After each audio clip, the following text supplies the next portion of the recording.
I listen to Debatable Decisions. We listen to Debatable Decisions. This is Half the Hustler, and you're now rocking with Debatable Decisions. I listen to Debatable Decisions. I get that bad, they gon' hate on me. They get that bad, they gon' change on me. Kyrie with the team, they gon' trade on me. Curry in the wing, they gon' fade on me. We're doing something different Yes, today. we are. I'm excited about We that. have a celebratory breakfast, lunch, brunch. Yeah, we're gonna brunch it up for on a all those Saturday. that love brunches. I know who y'all are. We're brunching it up right now. I did some federal time in Lewisburg camp. Mm-hmm. And at Lewisburg camp, I was in a program called the ARTFORM program. Okay. And the ARTFORM program taught you a lot of things, taught you a couple of things, but one thing that I really got out of it was cognitive thinking. Mm-hmm. To dumb it down a little bit, perspective. You can see a person, two people having a conversation at a distance, Mm-hmm. and you can't hear what they're saying. You can kind of read the energy through the mannerisms or hand motion, anything. But the most you can do is assume. Mm-hmm. So it might even look like they're angry, but they could just be being animated telling a joke. Mm-hmm. And when you think about it, it's like, wow, how many assumptions have I made in my life that were maybe totally wrong? Mm-hmm. You feel me? So we've had this kind of argument / discussion For years, actually. Many times. We all come from different paths when it comes to these sandwiches. Yeah. I stand on, I love my turkey hero. AC, what do you have? He didn't want you to say it. So a little bit of background. I grew up eating cheesesteak hoagie straight from Philly because, as you all know, or maybe y'all don't, y'all know my mom is from Philadelphia. Okay. So the way this is a real cheesesteak hoagie or a hoagie in general is supposed to be prepared. You have the bread or the roll. You put the cheese underneath on top of the mayonnaise, if that's your thing. You put the lettuce and tomatoes right above the cheese. Then you put the meat on top of that. That keeps everything together. Okay. We do things a little differently in Harrisburg, which, to your perspective, I'll let you. She has pizza dough. Well, I am from Harrisburg, born and raised, and proud of it. Oh, I'm proud of it Thank too, you. baby girl. So, Don't do that. I was never introduced to the hoagie. I'm gonna be honest to you. That's not where I'm from. I'm from the Berg. Understood. So my first sub was a cheesesteak sub, and it was, I don't know. Can we say names? You can, yeah, of course. Allowed to shout out Yeah. names? Shout them out. All right, my first cheesesteak sub was from Sorrento's, okay? And Sorrento's uses pizza dough, Yes, and they I do. think that is like the best ever. For And Harrisburg. they also use mozzarella cheese, and they season their beef. Now, they do use the bread first. They sprinkle the cheese on the bread, Talk to him. and then they do the meat. All I see is bread. I don't That's see all nothing. right, because that's the piece. All I right see there. is bread. That's the piece. That's the piece. Okay. The bread is the piece. Okay. Isn't that all our argument? I think the bread's the bread piece is for- the piece. And then then you have layers, but the foundation is definitely the bread. And Definitely. the funny thing is, the bread that a hero is made with is an Italian bread. So I found it in maybe one or two stores here, but never really consistent. But it's usually coming a long sleeve, and it's hard. It's soft on the inside, hard on the outside. So I think that's where our magic comes from. Got you. But This is Omaroso's. I didn't ask. I know. I'm just telling Your you. magic? What? Our magic. Yeah, New York style. Oh, the magic York, in the New yeah. York style. Oh, okay. The hero. Oh, gotcha. Now, hero, is that just no? Is that just a New York sandwich, or is that New York, Jersey? And can I ask a question too? And I'm gonna say New York. Okay. I'm listening. because it's spelled Gyro, right? G1. That's gyro. Yeah, that's gyro. Oh, I see. I didn't look. So you have to explain these things. I didn't know. That's a different Pronunciation. No, because right? isn't the G silent too in certain ethnicities? I don't look at me like I'm crazy or I'm uneducated. Now I'm asking you. Where you supposed to get help me out here from jai. Did he just hear me say that the G is silent and I the mean, I Y heard is you say pronounced it. I exactly heard like you you're say saying it. it in other ethnicities? I'm gonna get to my sandwich. I real quick. disagree. Oh, don't Why they do play that? me. Don't play I me, disagree bro. with that one. Don't play me. We not even. So gonna is it hero? Is it HERO? Yes. Oh, that's wild. See, I was about to do something, but y'all they got real mad at me.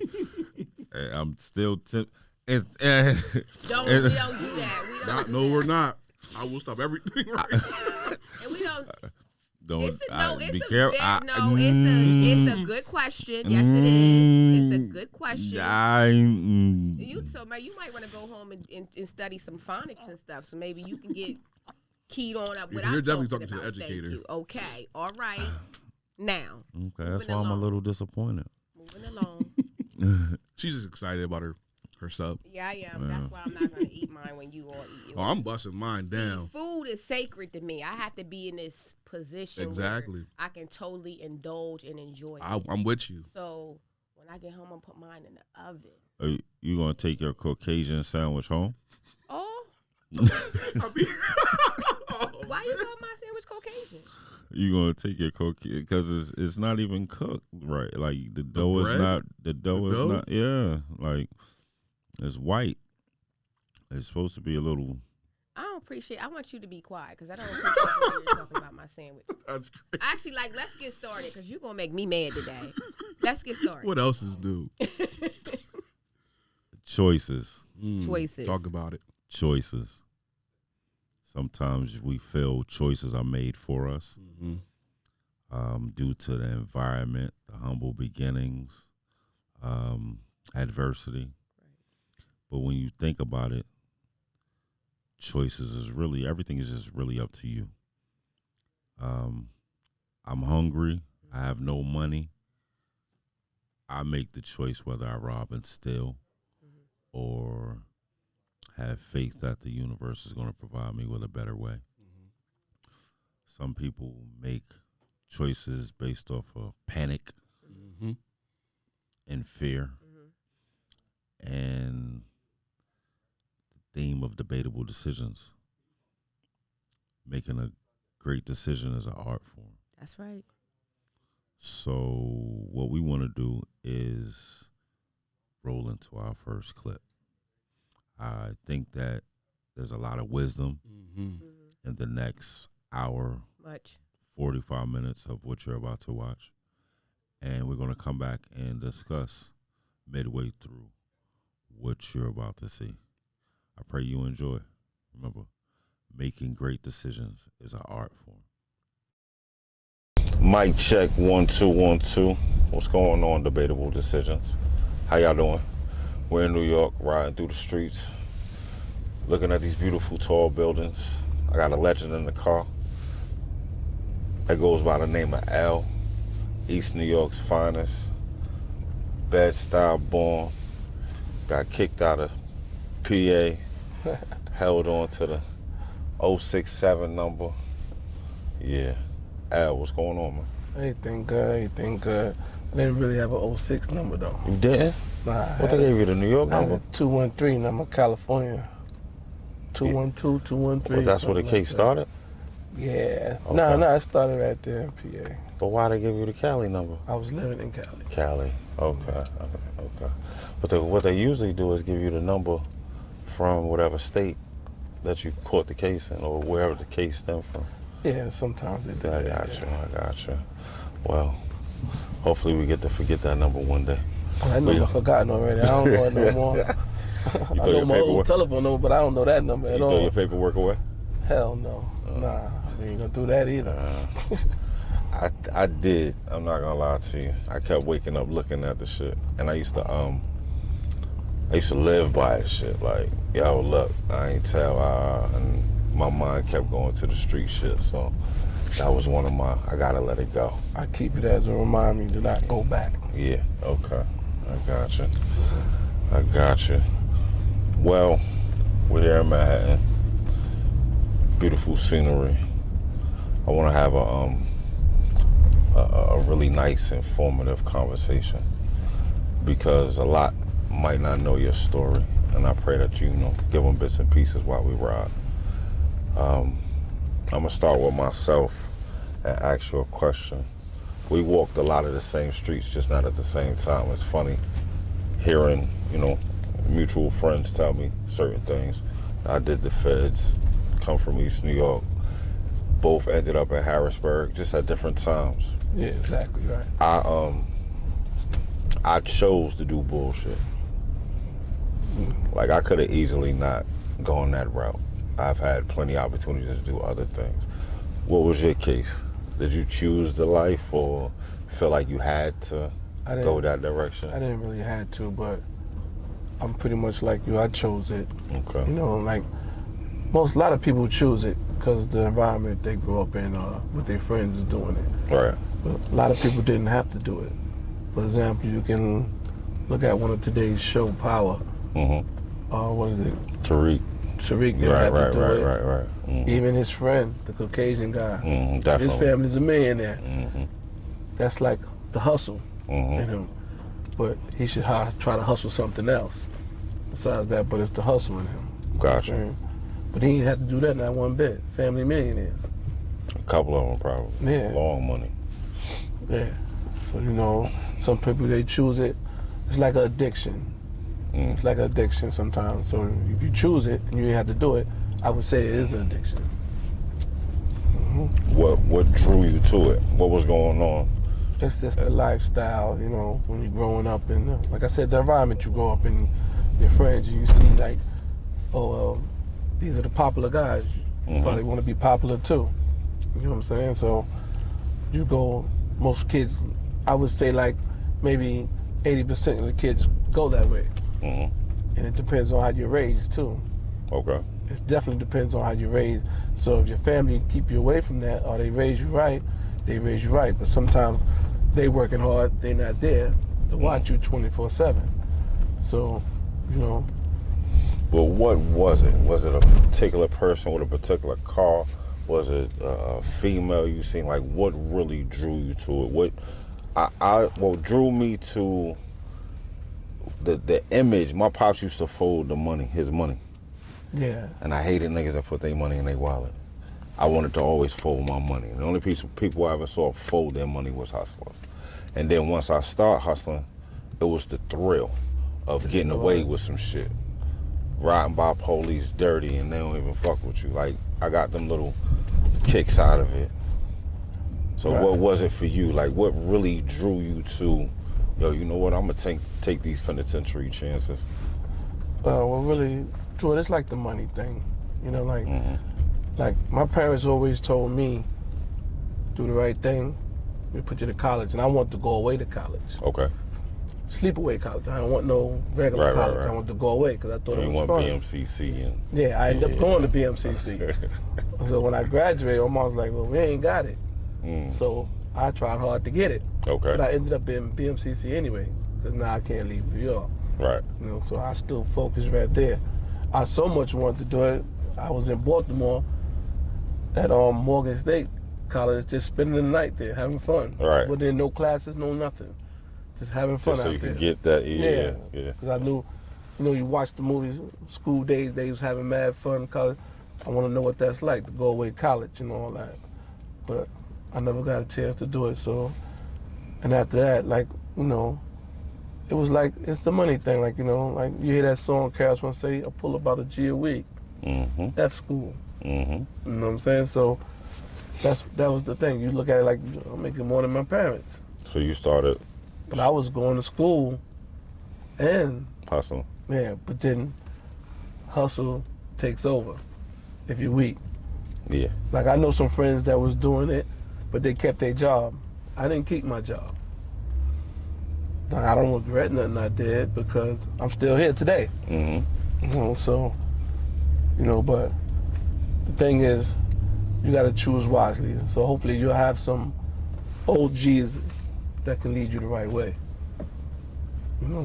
Do you think that we use do you think when we speak on our humble beginnings and saying that's the reason why, or that's why I did it, or I had to do it, do you think that's an excuse in some of our situations? We just made bad decisions, or you really feel like, yo, if I didn't do that, I would have got swallowed up by the streets? Nah. And if you say you had to do it, you ain't had to do nothing. You do what you want to do. Okay. You know what I'm saying? So that's why, like we said, we chose to do it. I didn't say I had to do it, because I didn't have to do it. My mom's gave me everything I wanted, from fashion to everything. Okay. So I chose to do it. You know, that's just like first crew I was hanging around, really, they was all getting high. I chose not to. I was the potato chip man, eating potato chips, just watching them. I never sniffed coke a day in my life. Right, You know, I'm like, yo, y'all bugging. You know what I'm saying? So, you know, I let them do what they do, but eventually that took them over and I had to move on from them. Okay. You know what I'm saying? So when did you come outside? I came off step early. Like this first stop we making over here on Franklin Avenue. Okay. In Fulton. My pops owned the barber shop right there. So I always had the hustler in me. Like, I don't know if you remember when the shuttle train was running up top to go to Prospect Park, and you get the tickets. I was selling tickets for candy. You understand what I'm saying? And I ain't gonna throw my age out there, but car fare was 50 cents. Yeah. So if I get upstairs and grab me a bunch of tickets, and the lady would give me the tickets, like, stay out of trouble, I sell the tickets for $25. I got my candy money now. That's crazy. Yeah, so I was still on the corner right by on Franklin Avenue and sell tickets. That's crazy. So that's when the hustle really started, you know? Yeah. And I was what, 7, 6? And I probably was running numbers, but I can't even say probably. I was running numbers and didn't know I was running numbers. His man named Mr. Buddy, shoe shine parlor, sent me with the slip, go see Miss Willie, go see her, go see them. They put the money in my sock and I go back to him with the yellow slip. And wasn't getting paid nothing but candy. When did you realize that's what you were doing? How old were you? Until my moms was playing numbers, I was like, oh, they was. And my moms didn't know what Mr. Buddy was doing. You know, I'm running around getting numbers from Miss Willie and Jones and all them and everything. And you getting candy. Yeah, all Mr. Buddy gave me was my first skateboard. You know what I'm saying? I got you. Hustler spirit. When I was, it's funny, when I was in Lewisburg camp, I have no help from the outside world. And I used to do all the things that a lot of people wouldn't do. I did the laundry. I did ironing. Yeah. I cleaned the cells. But you made it, right? I know what you're talking about. And the funny thing is, though, that's where I got majority of my respect. Right. Like, damn, homie, I ain't never see you ask for too much of nothing. You do what you got to do. Right. You know what I'm saying? So, yeah, it wasn't how tough I was. It wasn't how big my case was. It was the fact that I did what I had to do to take care of myself, honestly. It's a difference between a hustler and a drug dealer. Mm-hmm. Drug dealer only knows how to sell drugs. Mm-hmm. A hustler can sell water to a well. Mm-hmm. Not just to hustle him, but you got to sell T-shirts, and I don't knock nobody hustle. If that's what you got to do, that's what you got to do. But today, advice would be try to keep it as much legal as you can. As possible. As possible. You know what I'm saying? Because there's a lot of things as you grow. Some people learn late. As you grow, it's a lot of hustles where you can have to make money without going to jail. So growing up, you had mother and father in the crib? Yeah, at one time, yeah, but until they split up separate. How long did that last? How old were you when they split? When they split, I was maybe about 16, 17. Okay, so you had them. Yeah, in the beginning, yeah. That's on Franklin Avenue right there in Bed-Stuy when I had him. Then we moved to East New York, and he lasted over there maybe about 5 years or something. Okay. And then he went right back to Franklin Avenue, Bed-Stuy. And I stayed in East New York. So what happened when you seen that? Like, was there a change, or you were old enough to understand? I really didn't understand, but all I knew is that my mom sent me to Jersey for one summer to stay with some cousins. When I came back, he was gone. Gone. And that was that. You know. And she ain't speak about it. I'm a mama's boy. So. Gotcha. Dad taught me a lot, but I'm a mama's boy. You know? I got you. That can be hard for a lot of people though. What's that? Just that split. You know what I'm saying? Yeah. But my mom's held it down. No, quite like they all do. My mom, she held it down very well. So, he knew you was hustling? My pops? Yeah. Nah, my pops, let me tell you a story. My pops is a funny man. A lot of people didn't know he was my pops. As I became more popular in the street. Okay. A lot of people didn't know he was my pops. They just knew him as Jimmy the Barber. Okay. You know, so, you know how the barbers have your picture up in the window, like his kids. Right, okay. He had a picture of me up there, so I said, take that down. Take it down, like, because of street like, shit? Yeah. Okay. Nobody knows your pops is your family in the street. You ain't take it down. So some dudes, they go get his hair cut. All the gangsters get their hair cut and all that. And they be like, well, you got a picture of L up there. He be like, that's my boy. They be like, you don't know L, get out of here. He be like, I'm telling you, that's my boy. You know what I'm saying? They be like, all right. So, some dudes be like, yo, Jimmy. I was like, yeah, keep it on the low. And they be like, oh, okay then. But then when I went to his weight, and everybody see me, they was like, they looking at me like, yeah, that is Jimmy's son. Y'all looking like? Yeah. Okay. Like that. So, that's a funny story, But then also, like a couple of years ago, I was going to Vegas, and I bumped into a dude. We started talking, and you know how you have bags, and they want to make you check it. So right. A homie, hold this Louis luggage for me, so I won't have to check it. Right. You're gonna go in that Louis luggage if you go around. Right. So he's like, all right. So we started kicking it. So we became friends, homies. Still my man to this day. So we tight. And one day he called me. He told his brother, yeah, I'm going to see my man L in East New York. He's like, oh, I didn't know you knew L like that. I said, you don't know him? He said, yes, I do. He said, that's Jimmy's son that cut your hair. He said, no, that ain't my man Jimmy's son. He said, that's it. So he called me one day. He's like, yo, meet me with Dinah. So I met him in the diner. He said, yo, father named Jimmy? I said, yeah. He said, yo, that's my man. He showed me pictures of my father, everything like that. I said, I don't know. Now we tight small to this day. World. Yeah, small no world. No question. And you probably needed that at the moment, too. Exactly, right. Yeah, no question. I love the city. I miss the city. Yeah, you miss. How long you haven't been up in here? I try to do maybe once a year at the least.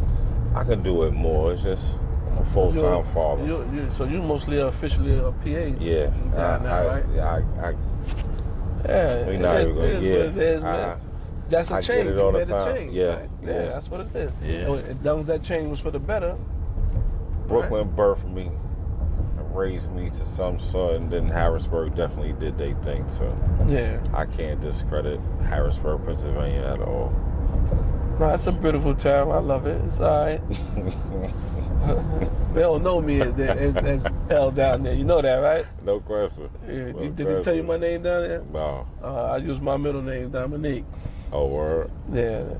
They just learned L after I went in. Dominique is not that bad. But when I got down there and ran into a particular person, he was like, yo, son, my name is Diamond. I fell out. You know who, I know who Diamond is, yeah. I was like, your name is what? That's a stripper name, right? What made you pick that name? But shout out I know to you son. talking about, he cool. No question. Cool, yeah. Shout out to son. He know what we talking about. Right. I ain't gonna say no name. That's my man, though. He all right with me, you know. Always. He all right with me. Yeah. But it's definitely, Diamond definitely throw the people off because they think they looking for, so. Yes, indeed. What was it like in the beginning, your hustling days? What was going on? What year was that? Like when it really got serious? Oh man, it's a beautiful thing. I could say the best was the 90s, 89 going into 90s. And I could tell you some more funny things, how it could drop a jewel on it, like, and you're thinking you at your, high point. Like, I go, my father always taught me stuff. So I go one day to get a haircut from him, and I jump out of cab, but I got a rollie on, but I jump out of cab and get my hair cut. So meanwhile, I'm getting my hair cut. You know, I'm making all gestures and moves. And he literally giggling and laughing. To your pops. Yeah, to my pops. I'm sitting in the chair. So he put the cape on me, you know, and he goes to his friend over there, look at this clown. He come in here with a Rolex on and jumps out a cab. Like he doing something.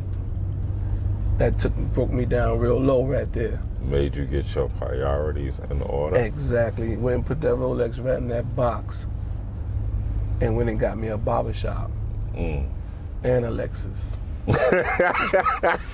And then pulled up on him and said, yeah, whip my Rollie back on. Right, What you had to say, yo, OG? Right. He said, now you saying something, but, you know, call me when you can invite me over to your house for dinner. Still kept you going. Yeah, he you know, kept me going. Like, you know, if you're going to do it right. I said, all right, that'll be one day, but for now, I'm good. I ain't jump out no cab, right? And I got a barbershop, like you. Right. You know what I'm saying? So.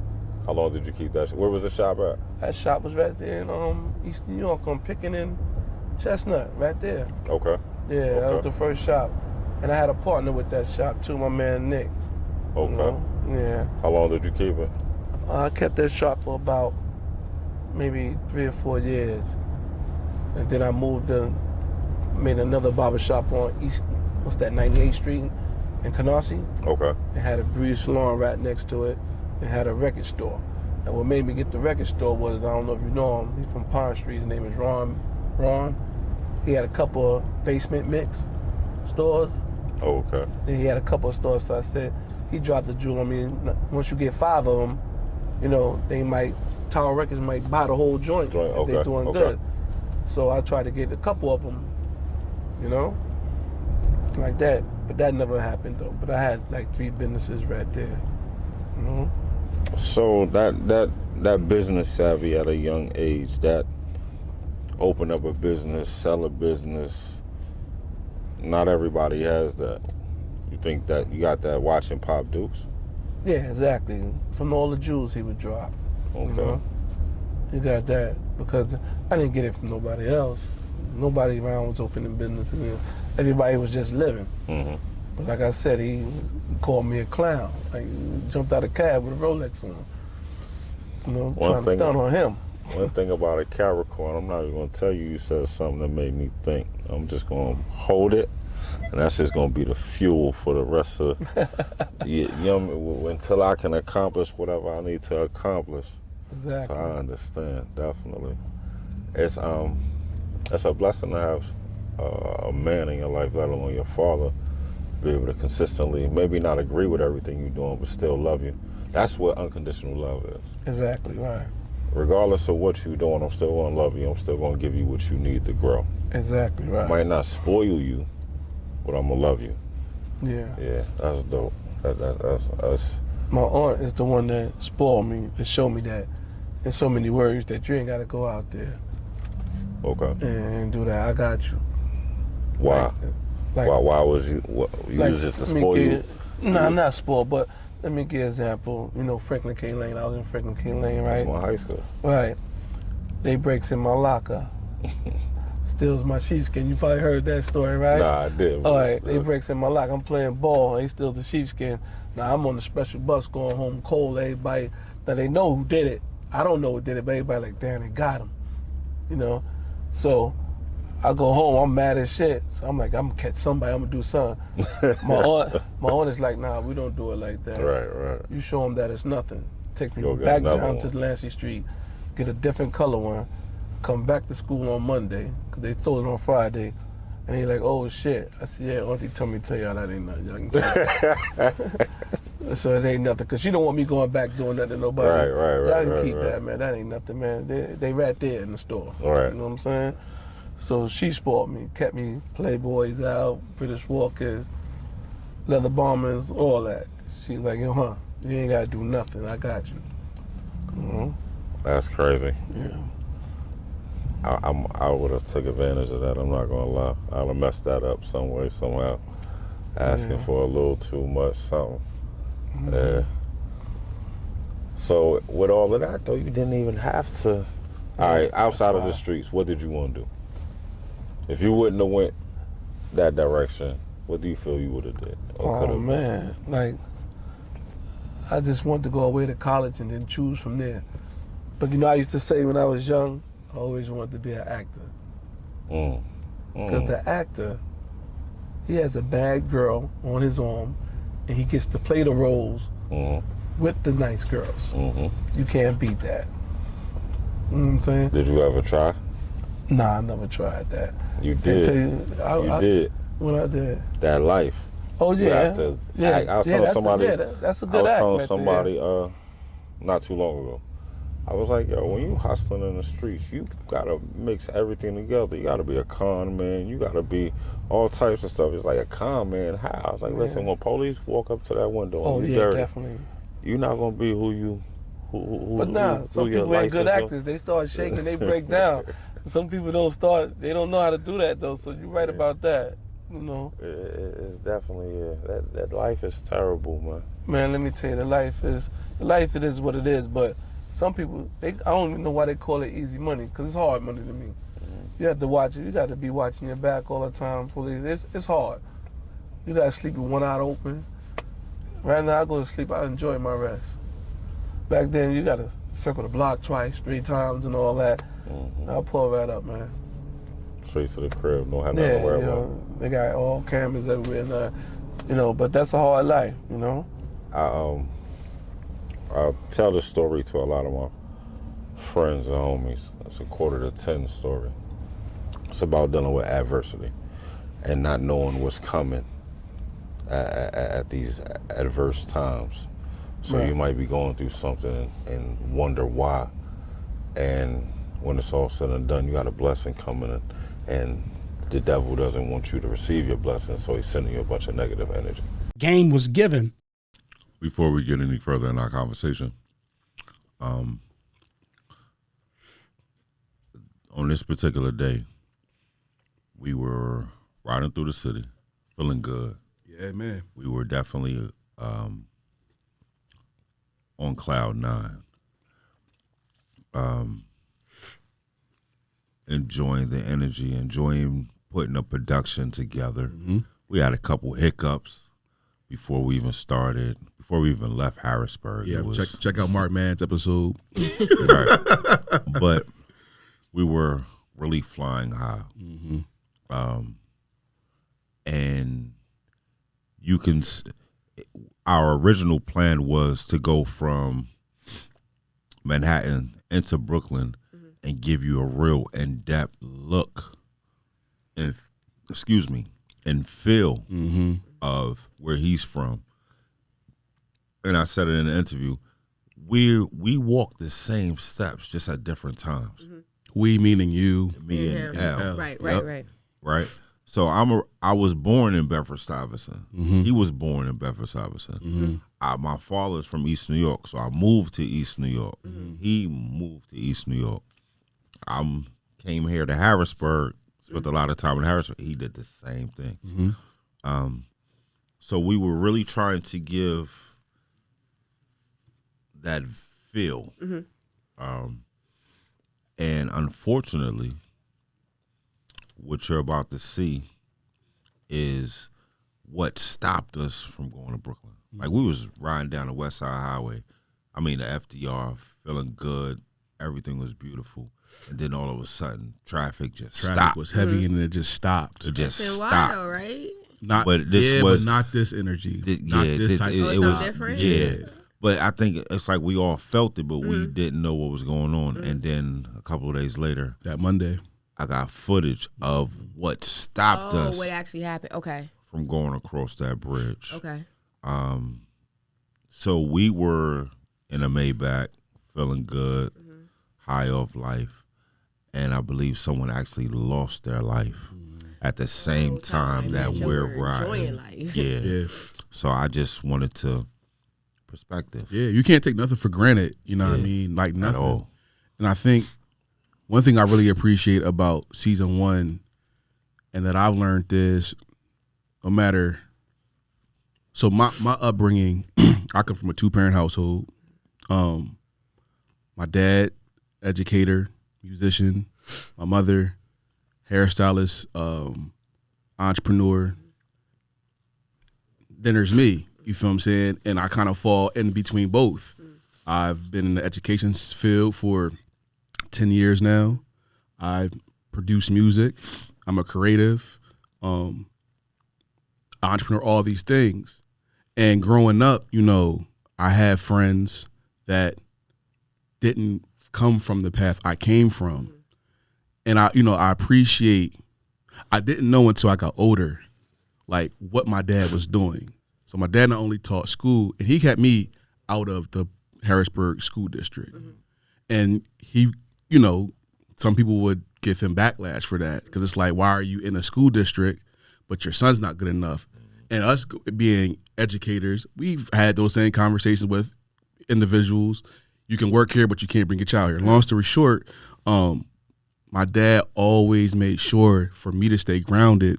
It didn't matter where I got my education, or it mattered where I received my education, but never forget who you are and where you come from. You feel what I'm saying? Like, just because you're getting your education at a private school does not mean when you go home, they're not your friends. That's not your family. You feel what I'm saying? He only did that because, as you know, with public schools, like when he got in the school district, they didn't have books. He is like, I work too hard, and we get that misconstrued when we criticize parents of like not doing that type of routine. Like, a parent fights hard to provide for their child the right way. I ain't talking about Gucci this, Benz that, like the materialistic thing. I'm talking about the intellectual thing, the morals, you know, all those. So from my perspective, I never ran the streets. I know what that looks like, but I never ran it. So hearing L and you converse and understanding, you know, how similar y'all backgrounds are, and not even knowing each other until y'all became adults. You feel what I'm saying? It helped me appreciate this whole experience even more. You feel what I'm saying? And I always give you credit for this being your brainchild, and me and Levels Ready like getting on board, because again, everything that I do is for the youth, and the youth needs to see like the intellectual responsibility and not always Turn up. Yeah. I spread the bag. Well, we was trying to make it to Brooklyn, but seems like we can't get over any one of these bridges. I'm anxious to go get some curry. I mean, some oxtails and white rice. Yeah. Like, that's what I'm really looking forward to tonight. I don't know what everybody else gonna eat, but Mom Dukes, you in the street, mama's boy. Was she? Is she taking up for you? Like, you do no wrong? Nah, my mom's, like I said, I left my house at an early age. You know, so, but I always kept my room at my mama's house. Okay. You know, till I was whatever age. Now I keep my room at my mama's house. So, you know, my mom's always told me she slept better when I was there, and she knew I was in the room sleeping. Okay. You know, so, but she already knew what was what. At the early age, she didn't know. You know, I hid everything, but then after that, she knew what it was from the streets talking. Right. You know? Like that. Matter of fact, it was some man up in Plaza. He's like, "Yeah, your son is up there with them boys." He used to tell her everything. I had to tell him one day, "Yo, be easy with your mouth. Okay. You know, stop. You know, you ain't here to watch me." I had to nip that. You know. It was just concern. Yeah, just concern. Yeah. Just concern. She, I'm sure she expressed that she wanted more from you. Exactly, right. It's funny, you have children? Nah, no kids. That's another thing my grandmother always told me. While you out there and you living that life, you shouldn't have no kids, because you'd be leaving a burden on us. You know? So she said, not that we won't take care of them, but if you go away, and I learned that too, because when I was away, and people that had kids, all of a sudden you miss your kids. But I used to tell them, you chose that. You knew what you was doing. Yeah, but it's still hard. Yeah, but that's just like, even, how many times you heard somebody say, I gotta get home to my kids, I'm telling. But what about that other man kids? Yeah, no question. You know what I'm saying? So, you I knew thought what you was about doing. to say something else. I didn't expect to tell yeah, me shit. you knew what you was doing. Like, don't worry about that. Mm-hmm. You know? So you know what you're doing. So you shouldn't be, first thing, what about that's just an excuse. Gotcha. You know? Was it ever a time where you felt early on, I'm going to leave this alone, stressing moms out? Yeah, plenty of time. That's why I was keeping a business. Okay. But then, it just seemed like it got better and better. The hustle? Yeah, the hustle got better and better. Okay. So, and then I went through a little something in 93, I know you heard about that. I got hit up. That was the second time I got hit up. First time I got hit up. How many times did you get hit the first time? Twice. Where at? That was in Brownsville. Where on your body? That was in the arm, right here, my arm right there, in my side right there. And what that felt like? Like, what after that? That's a real funny story, but I ain't gonna tell that one there. Give us a piece. Put it like this. I was holed up. I was like, I'm shot in my arm. It ain't nothing. Drove myself to Brookdale Hospital and everything. I get to Brookdale Hospital. I walk in the emergency room. Tough guy. Yeah, tough guy. Yo, stitch this up for me, man, so I can get back out here.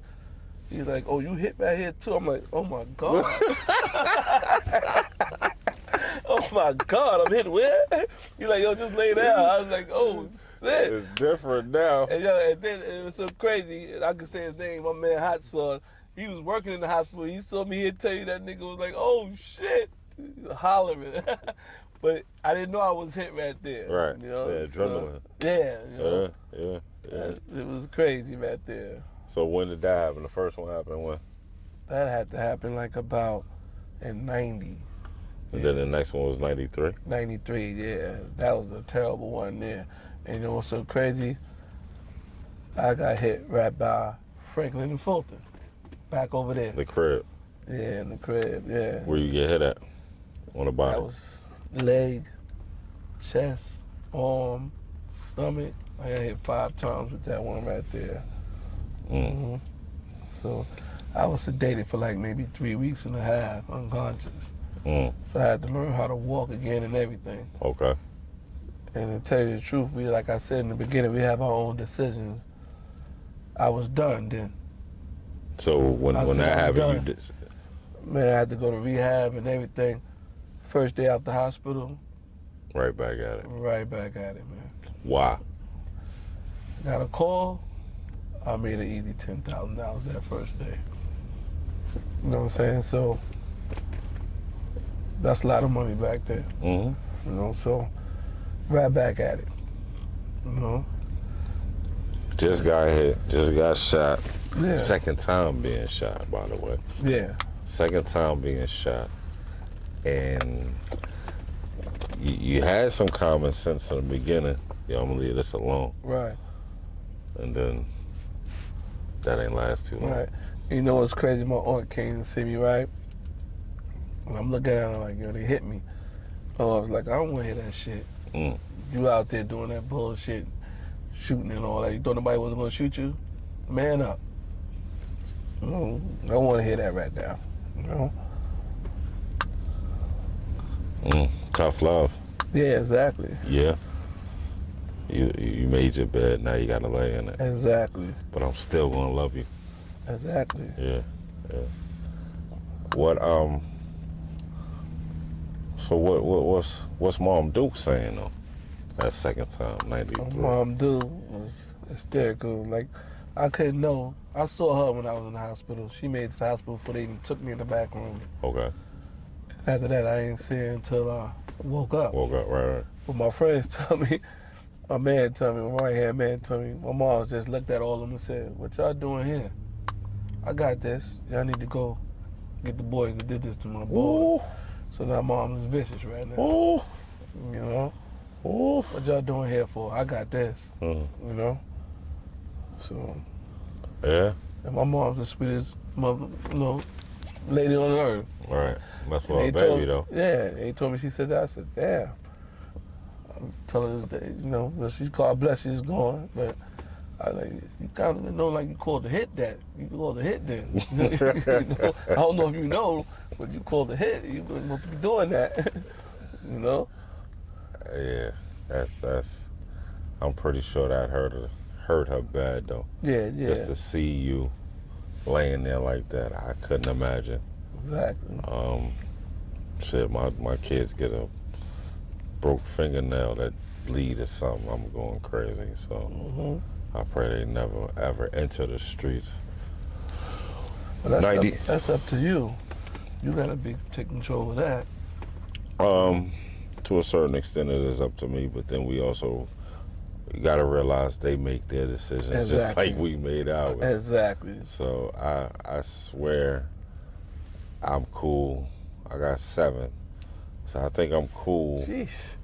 All but maybe 1. But we'll see. 93, get hit. When did you start going to Harrisburg? Like how did you get to Harrisburg? I asked everybody that, not even the hustlers, just. I got Harrisburg through my man. You know my man. I don't know if I want to say his name. Okay. You know what I'm talking about. Easy. Be easy. Yeah, right, exactly. Okay. So he was like, yo, come hang out with me. So I went and hanged out with him. I said, oh, well, this sounds like looks like somewhere I want to be. It's different. All right. Nobody don't know me. So I made it down there. When? That was like maybe 95, 94, something like that. Yeah, 95. Okay. Yeah, probably been 94, 95. Because I had to do a little skit bit in Nassau County, a little 6 months. Okay. And I remember... For what? That was a charge I took for my man. Okay. I didn't even have nothing to do with that. I took a charge for my man. And that's just to show you how real it is when you're playing the game. It was a choice whether I'm going to let him go away for 15 to 20 years. Okay. And I can do and it. look what I ended up doing, 6 months. Okay. You know what I'm saying? Honorable. Yeah, so I'm not going to do that. But that came to bite me back in the ass, because then when you get the federal feds, joint, that stage that they recharge you with that. I could have been under the safety net. Yeah. You know what I'm saying? Yeah. So, that's well, we're gonna get to that federal case in a second. 94, 95. You fell in love immediately. Harrisburg? Yeah, that was cool down there. It was alright. Running around, it was alright. Nobody know me. It's like I'm a ghost. So, right. So it was a not a good decision, not a bad decision, but it was alright though. How long did you stay in Harrisburg before you caught the case? Man, that case got caught like about, I want to say 2000, but I didn't even know. Yeah, so it started in 2000? I think it started maybe 99, 2000, but I didn't know. Okay. Because I left. I moved to California. That's how I got the California number. Okay. So I moved to California, not knowing that these cats from Harrisburg, they doing their time, but they done mentioned me. And you know what's so funny about it? I wasn't even messing with these cats no more. So when they came up to New York to see somebody else, they got jammed. And they said your name? And gave me, yeah. And that's how they work. Like, yo, give us something. So they put me down on they joint. I'm saying, I'm talking to them on the phone like, hey, everything good? You all right? You need to do anything for you, whatever? And they put me down on their joint.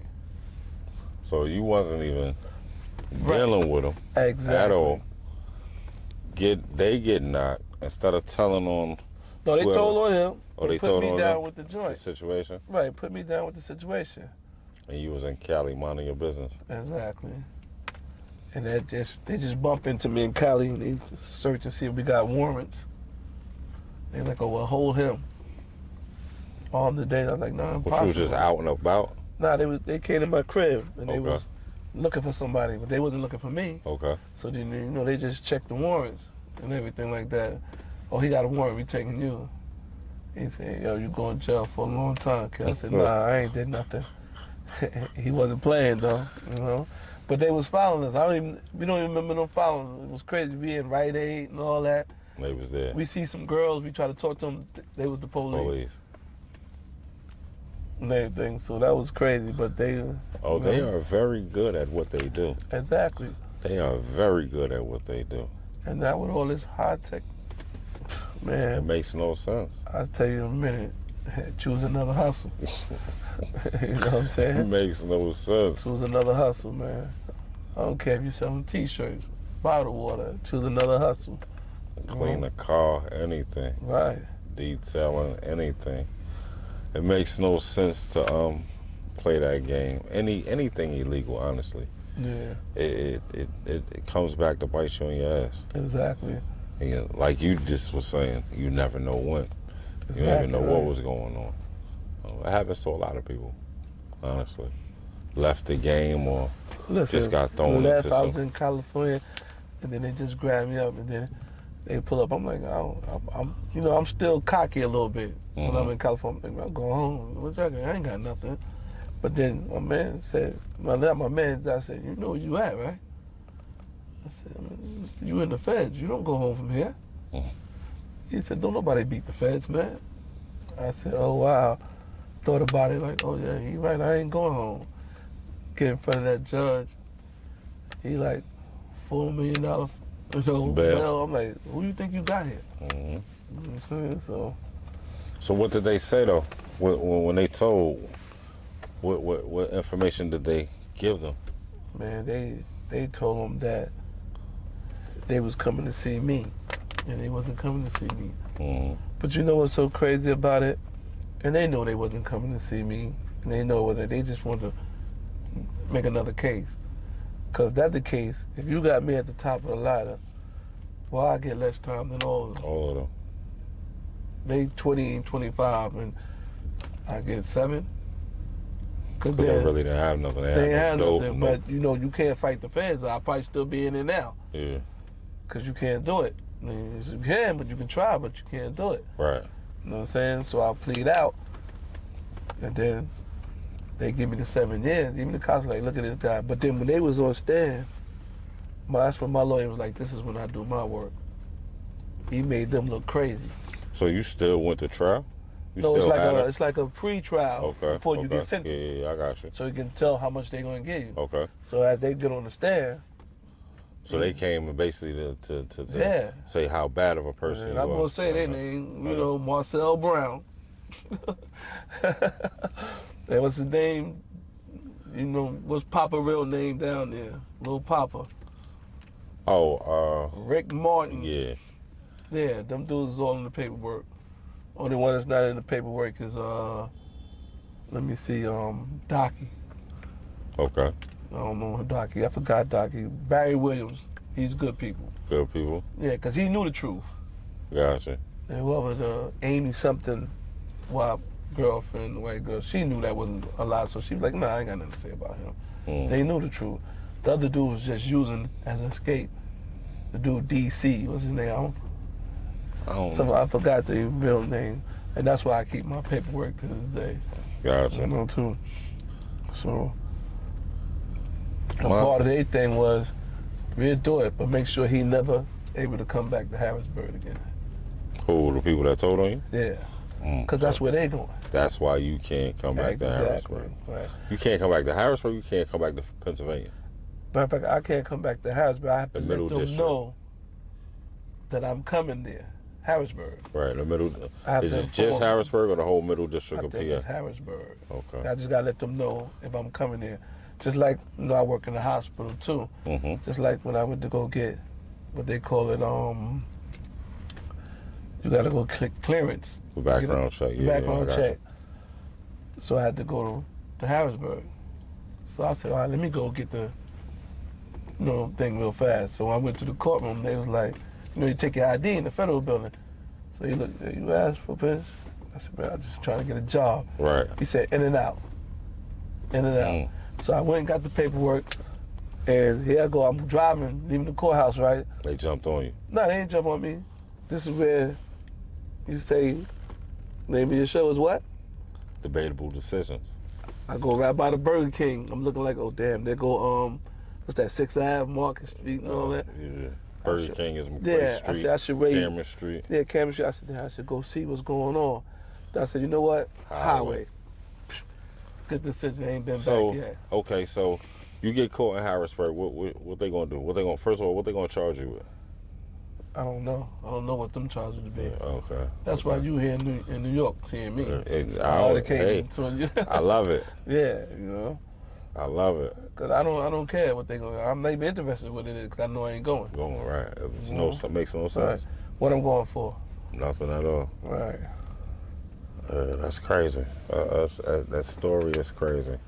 Yeah. So you come home. What's it like coming home? Because my thing is I lost everything in jail. Coming home, well, I signed off and I ain't had to lose nothing. Okay. So coming home was just coming home. Like you heard my man say earlier, coming home today is not like coming home from back in the days. Mm-hmm. No one's giving you nothing. Not a thing. Not a dime. Not a thing. I think I made a stop with Dinah. I might have left there with $200 or something. Mm-hmm. You know, that ain't nothing. And that's when I called my aunt and I said, yo, listen, send my cousin to the diner. Go give him $2,000 and bring me my jewelry. I just have to feel like me again. We went to the diner earlier. Yeah, Lindenwood Diner. That's what we ate. So that's what I did. And then I, turned myself in the halfway house, and that was it. But immediately I already knew things changed. Mm-hmm. So got me a place with my godmother, got my godfather apartment. My godbrother called me. He's like, yo, you can take this apartment. Got that apartment, took that apartment. And my man, Gordon, G. Wells, got me a job. Doing what? Working in the office in the Accessoride. Okay. So I did that for about 6 years. Worked in that office? Yeah, in the office with him. So you just hustling, go to jail, come home? Yeah, come home, I'll get me a job. Go get you a job. Right. What's that like? I'm chilling. I'm not going back. Okay. I'm gonna tell you what somebody jail is for suckers, and I'm not no sucker. Yeah. You know what I'm saying? So I did that right there. Then 6 years. After that, I got the job in the hospital. But I wish I'd have did them 6 years in the hospital too, because you got benefits and all of that. All that now. Okay. So that's that. I stayed with the hospital. To this day, I'm still with the hospital. So people gonna look at this, and the funny thing is, you're not done. You do more than just work at the hospital, but we'll get to that right. part. But people gonna look at this, especially if they see the car, they look at your Instagram. They would never think that you bust your ass to get these things. And you make some good investments and you focus on business. They would think that you were still doing the crazy shit. That's the people that don't really know. Yeah. But people that really know me, that grow with me, no, he's not.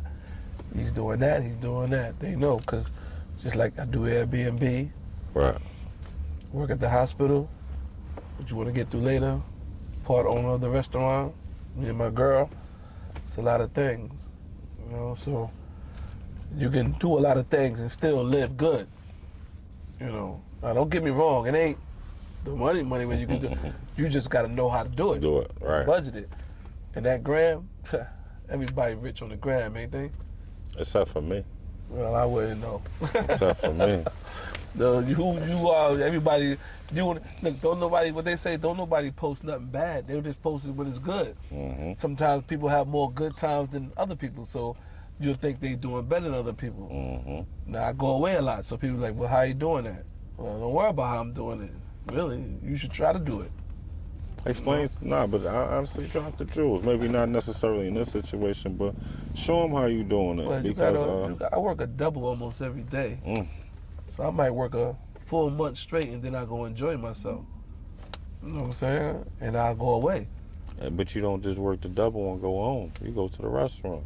That's the double. Yeah. Oh, right, That's right, the double. right, I leave the hospital, I go to the That's restaurant. right. So right now I get to the restaurant. I get from the restaurant by about 12 o'clock, and then gotta wait back up at 4:30. Right. Do my little workout. Back at it. Head to the hospital. You know what I'm saying? And do it all day.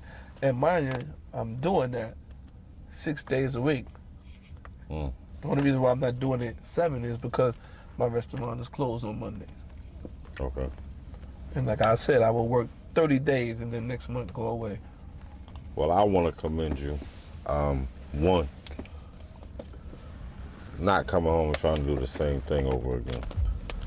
A lot of times we can't smell our own shit, meaning we don't know when we're making a bad decision. We don't know how we keep making these same mistakes. And to be used to a certain lifestyle, to come home from jail, a lot of people want to go back to maintaining that lifestyle the same way they were doing it before they went to jail. Let me tell you, mind you this, right? That game right there is not a retirement game. So you got two choices. You got to think, when we grew up, right? We looked at the old dudes, some you looked at, some you play, he a clown. So you're going to have some young people looking at you like they want your spot. You got to let them live like how the OGs let you live. Okay. What you look like getting back in the street? Almost 50. Like an And these asshole. young boys out here, you don't know nothing. You don't know the slang, you know nothing. You got to let them live. You got to move on like, yo, go ahead. I'd rather bow out gracefully than to be taken out. I can dig that. You got to let them young boys. And there's going to be a young boy that don't know you. And what they're going to say, oh, man, he was too old for me, all that shit. We got to let the young live. You know, so you can't be out there like My that. pops taught me about making adjustments in life. Yeah. That's what it's all about. You don't have to get a bullseye the first time. Just make the adjustments. If too far to the left, come over to the right. If too far to the right, come over to the left. Right. You made adjustments. When trying to figure it out, your next step, how did you decide to go into the restaurant business? Because you always hear that the markup on food is amazing, but it's hard to maintain and survive in the restaurant business. So what made you want to take that chance? Well, the opportunity came through one of my girl's clients. Okay. She has a lot of properties and everything. So when COVID was going on, she was like, yo, we can do this, let's look at this and look at that. So we went to look at it. Me and my girl, her moms, we went and looked at it. And I was like, oh, this is perfect. My girl was like, this is perfect. So when we went home, we talked. I said, we've seen a lot, but I think that restaurant is what it is. And she said, I agree, we agree. So I said, we're gonna be opening in the middle of COVID. So we made a bond that we ain't gonna tell nobody what we're doing, because we ain't gonna get nothing but negative. They're gonna say, why you opening now? They shutting down. But the thing is, when everybody's going that way, you should go that way. And you gotta remember, the world gonna open back up.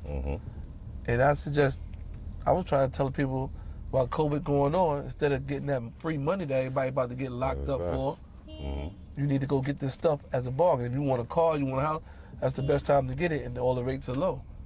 So we got the restaurant, and then we did what we had to do. We built it.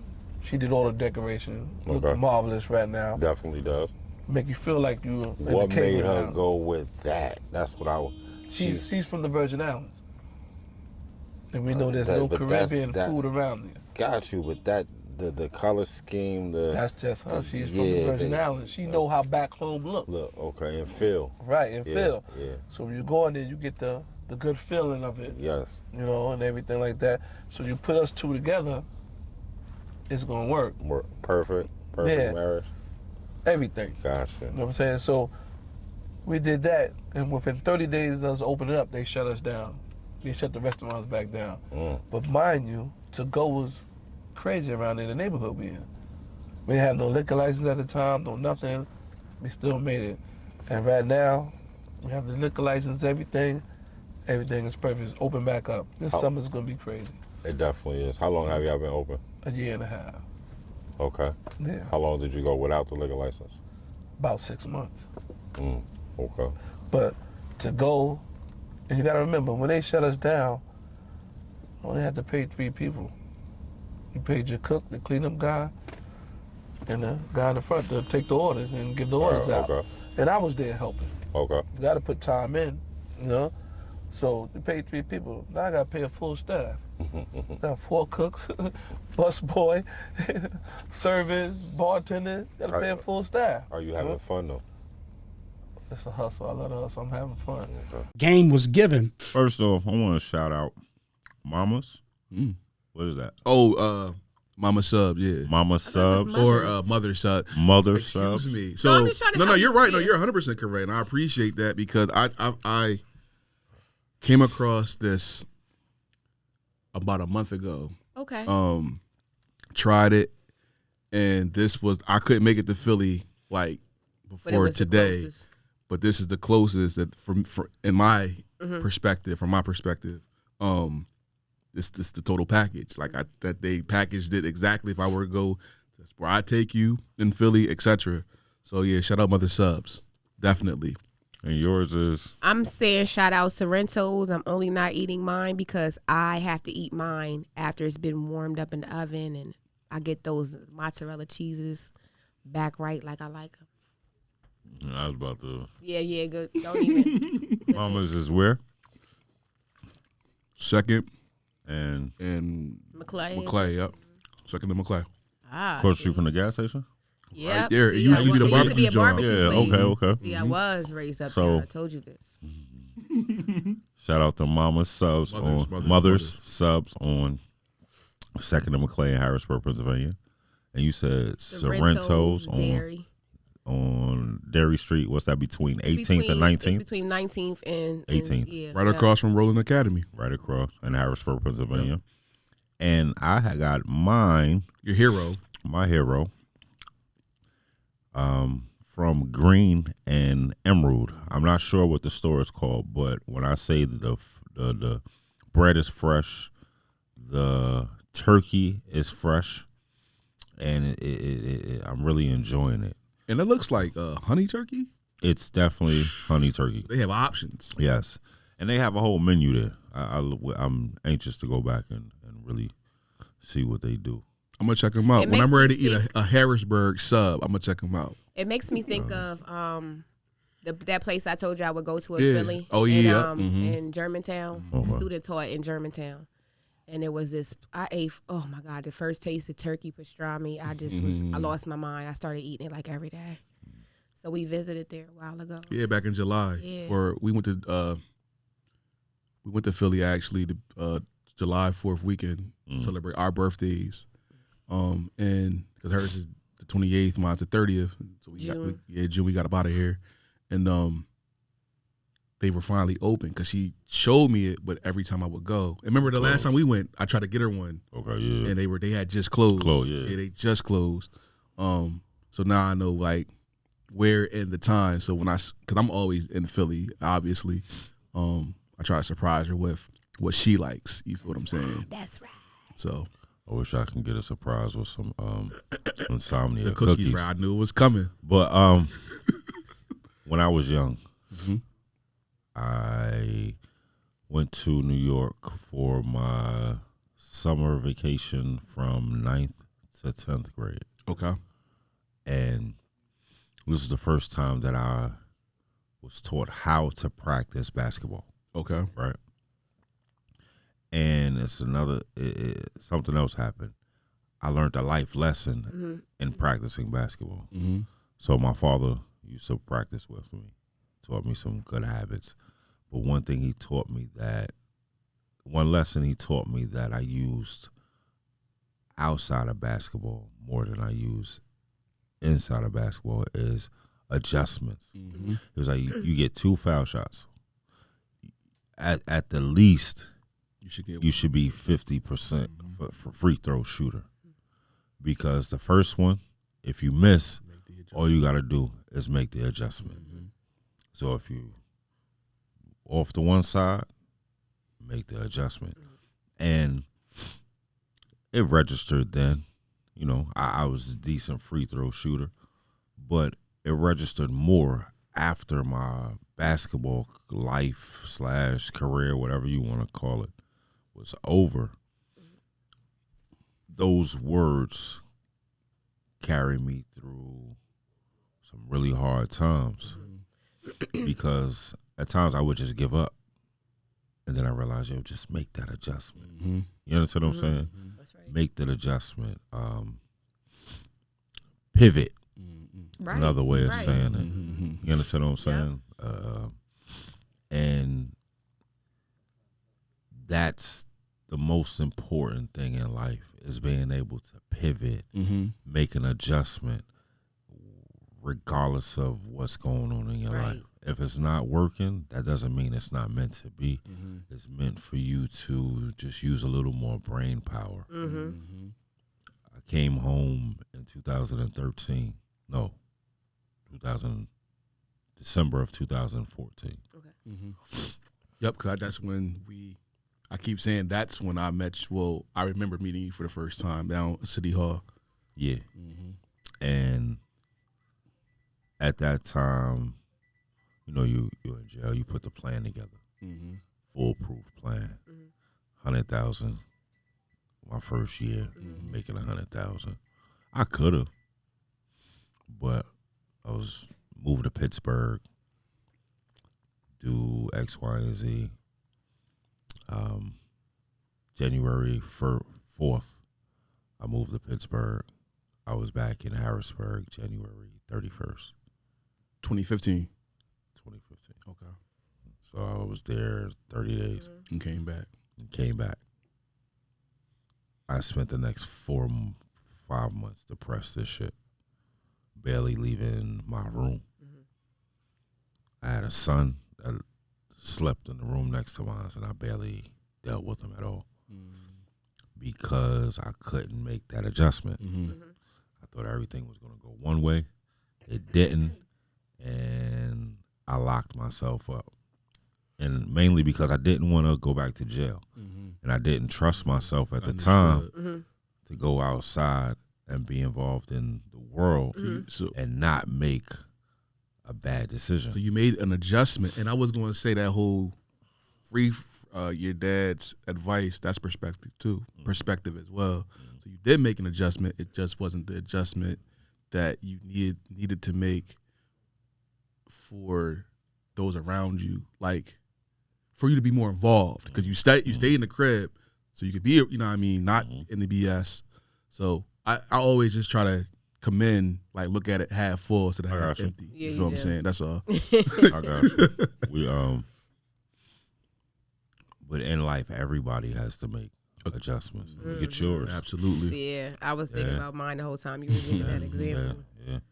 And shit, look at my new adjustment. You feel me? All of us. Yeah. Consistently.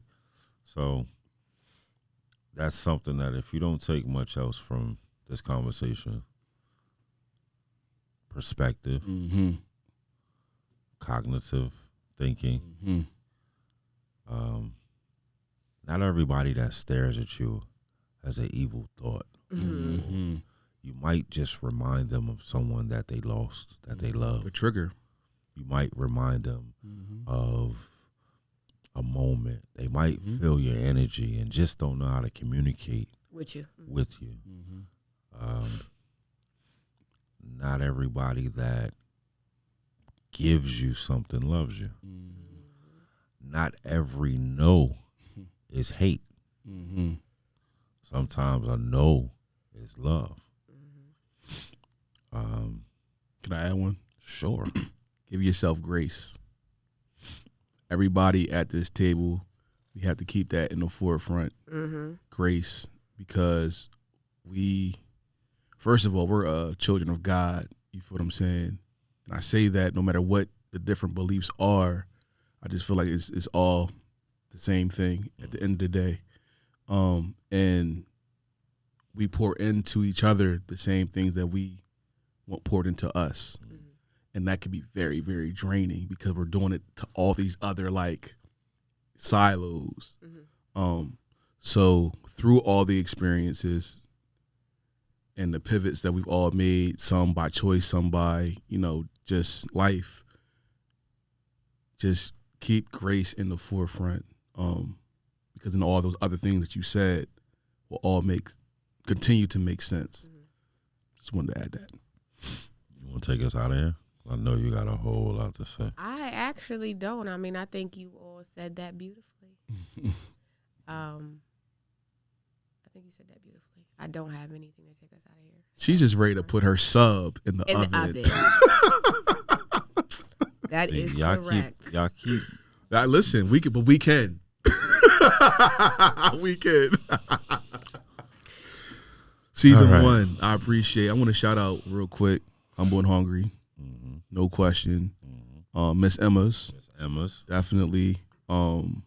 Music Man, Culture Captivations, Toke, Booby.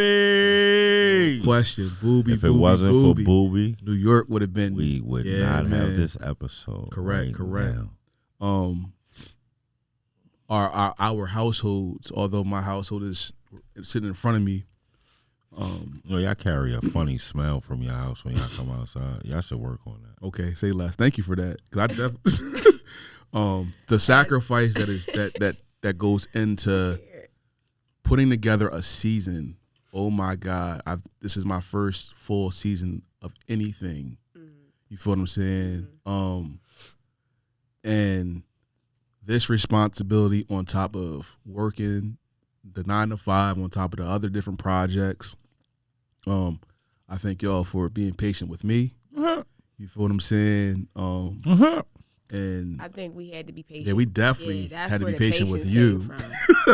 Let's be honest. Hold on, wait a minute. Let's be honest. We needed patience for him. But we're not going. We're not going to get you. We're not. You're not going to go. No, Corey does not get the mic again. We're wrapping it up. But yeah, everybody, all the guests that took the time to understand Corey's vision and want to pour in to our platform. But it wasn't just my vision. No. I came up with the name. No. You came up with the vision. It was your vision. And one day I'll go live. For everybody who wants AC to go live, I'm going to go live one day. And I'm going to explain why I keep saying that. So everybody, I will never go live. Everybody will understand. But, just everybody just poured in to the vision that Corey had originally in 2021. And let's continue to build on this. Let's continue to do bigger and better things. That's right. And allow everyone's perspective to be heard and respected. Got it. Shout out to Harrisburg, Pennsylvania. No question. 717. Shout out to East New York, Brooklyn. No question. Yes, shout out to whole New York City. Thank you all for rocking with us. Thank you all for giving us the opportunity to speak with you. Because you damn sure didn't have to check in not one episode out. So we appreciate you. Yes. Love you. Love life. Live long. And be free. Peace, love. I get that bad, they gon' hate on me. They get that bad, they gon' change on me. Kyrie with the team, they gon' trade on me. Curry in the wing, they gon' fade on me. Either way, I'm #1 draft pick. I knew I had it all and I ain't had shit. Now from my niggas on the back end. Now I shoot my shot, that shit gon' splash. Money, power, respect. I keep the posse small, that's a biggie. Nowadays, these squares just looking for that check. I'm